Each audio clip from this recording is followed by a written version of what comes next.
Hey guys, Scott Beatty here with the Orca OR-10. I'm recording this video on my phone, so it's a little bit windy out here. You guys have it. Here's the OR-10. I just want to give you a quick rundown of it. While I have a second, I just got off a week of work, so it's been in use basically in this form for the week. So no idea what condition the stuff inside's in, but let's get into it. The way I like to roll around with it is with my sound bag on top, and I loop the that shoulder strap around the handle as much as it'll go, and then loop it back to the bag. Orca's bags may have a solution that integrates with this directly, but I like this. It works. It's fairly stable. The bag can flop around to the side if you really knock it on a slope. So it's not 100% stable, but it's stable enough for me. And here's my my 13-foot K-Tech boom that's on this guy. So you know, it'll hold your boom. It's a little awkward when you're going up and down stairs because this handle is a weak point on the design.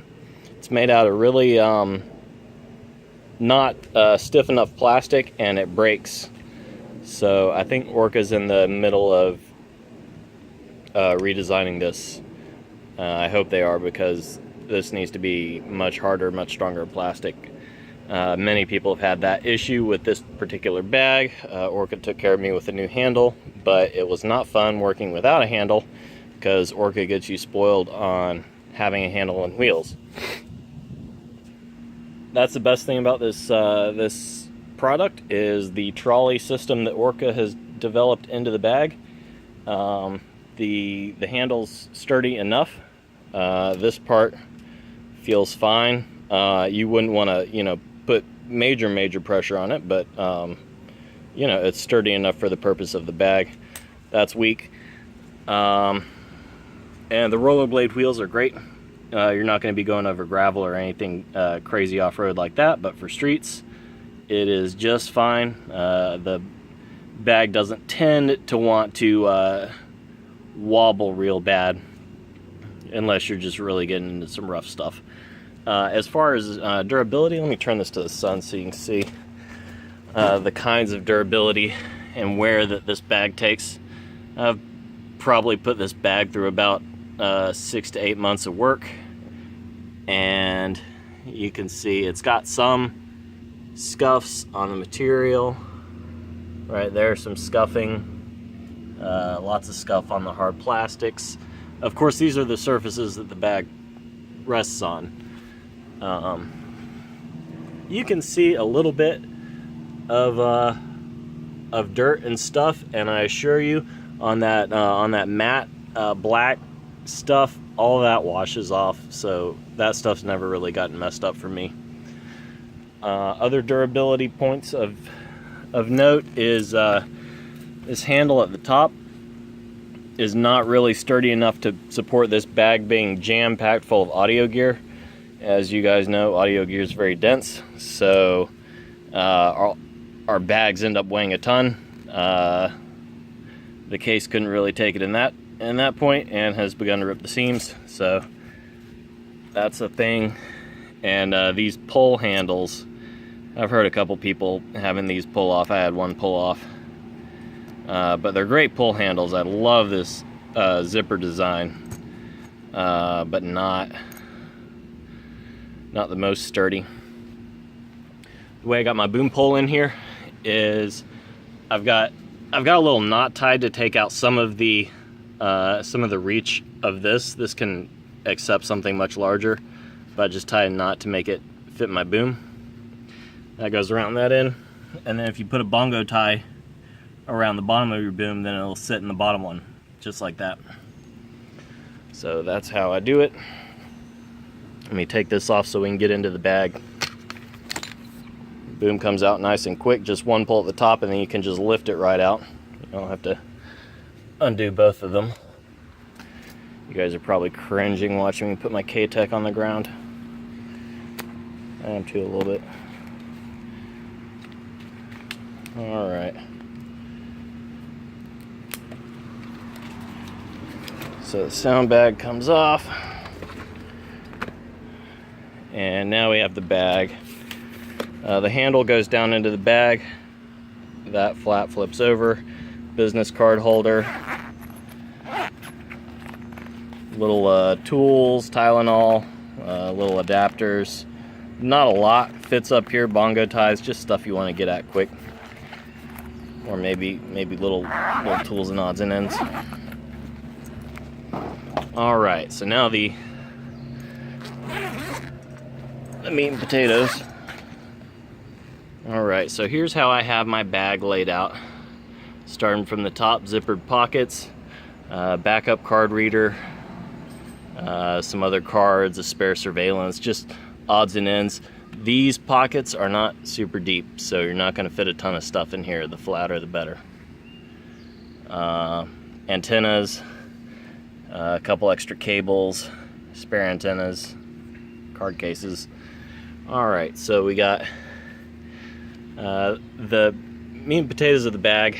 This, when you get it, is not set up quite like this. I've had to kind of customize this a little bit, but you do get one divider that runs the full length of it, and you get another divider, that one, that runs that side of it. And I've put in a couple of dividers from other bags. I don't even know what that one was from, but it serves me better here than there. And then that looks like a Porter Brace blue, so I've got that one. So anyways, the best way to pack any kind of big bag like this is not to make it a bucket of stuff, but to subdivide it and make it so that you have access to as much of what you need without having to get under anything. So that's what I've done here. Everything on top is what I use. Everything on bottom is extra stuff and bulky stuff. So at the very bottom, AA batteries. They're in my X bag, so that means they're spent. That's just there for now. 9 volt cases. I've got them labeled spent, so I can tell which ones have batteries left in them. NP batteries on this next row. Again, I've got this firm divider here helping to support them. I like to keep a ton of the weight toward the wheels, so you don't want your NP batteries living at the top. Move that weight down, because throwing your sound bag on top, that's going to make it top heavy anyways. So NP batteries down here, I like them with the label up means they're charged, label down means they're spent. And of course all these are spent. USB 10,000 milliamp hour battery pack. I use that for charging my tentacle sinks and my phones and stuff on set, and it scores you brownie points with producers when their phones inevitably go out, and you have the juice to save their life. Wind killer. I've been loving that. Rain jacket.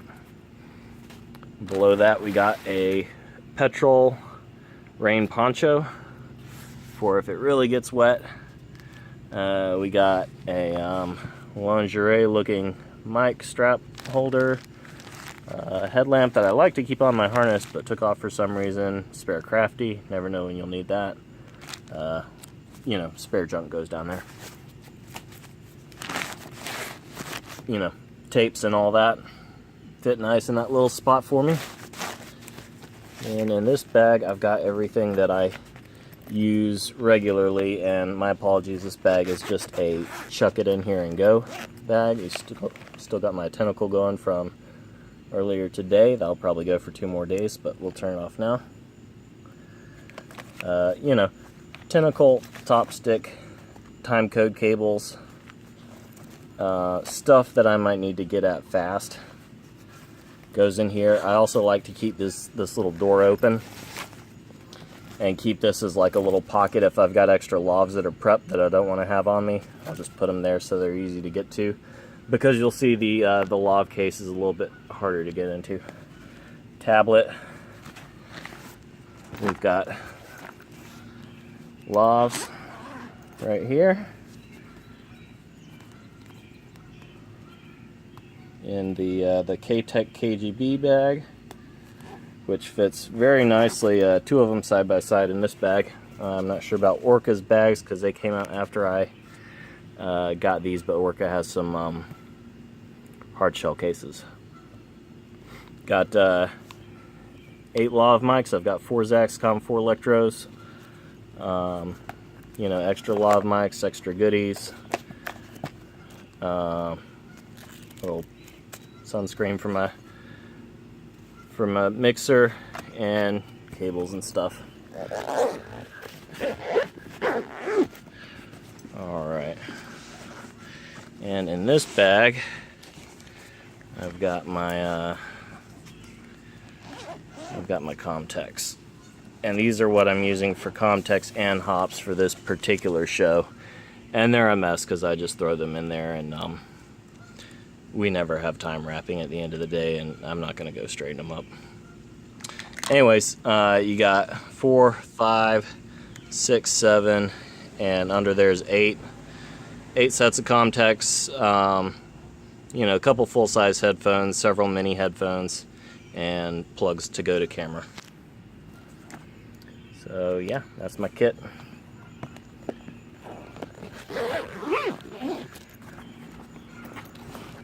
On the outside of this bag, you've got some shoulder strap points, which is really nice to be able to use a shoulder strap with this bag if you need to.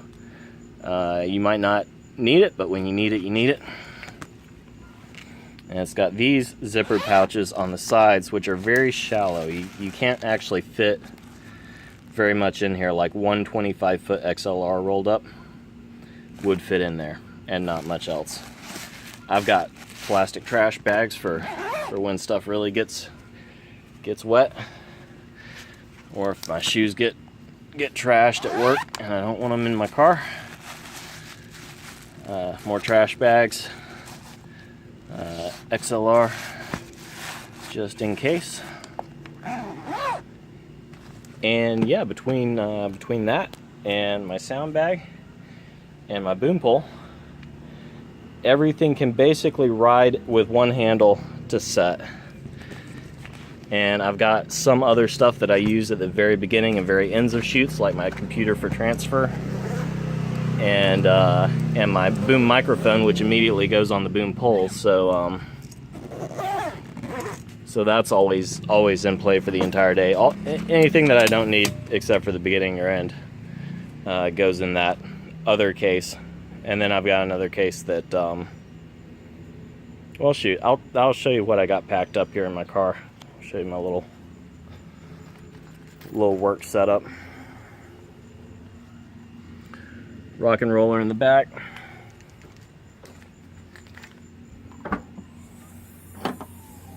All right. Let me see if I got my flash here. I don't think I do, but I think you can see. Little Orca mini chair, C-stand. Well, not C-stand, but a stand for my boom. This is my my backup bag with all my backup stuff and stuff I never use. Big bunch of XLRs and power cables and breakaway cables and that sort of thing. Harness goes on top.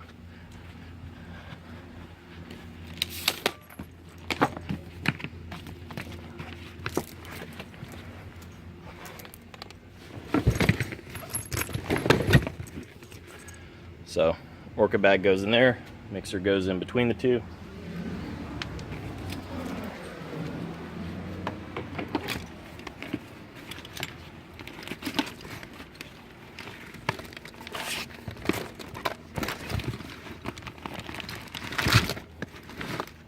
There's one man-handled Nomad right in there, and then I've got another bag that with my laptop and stuff that just sits right in there. So anyways, that's how I roll. Just thought you guys might like it.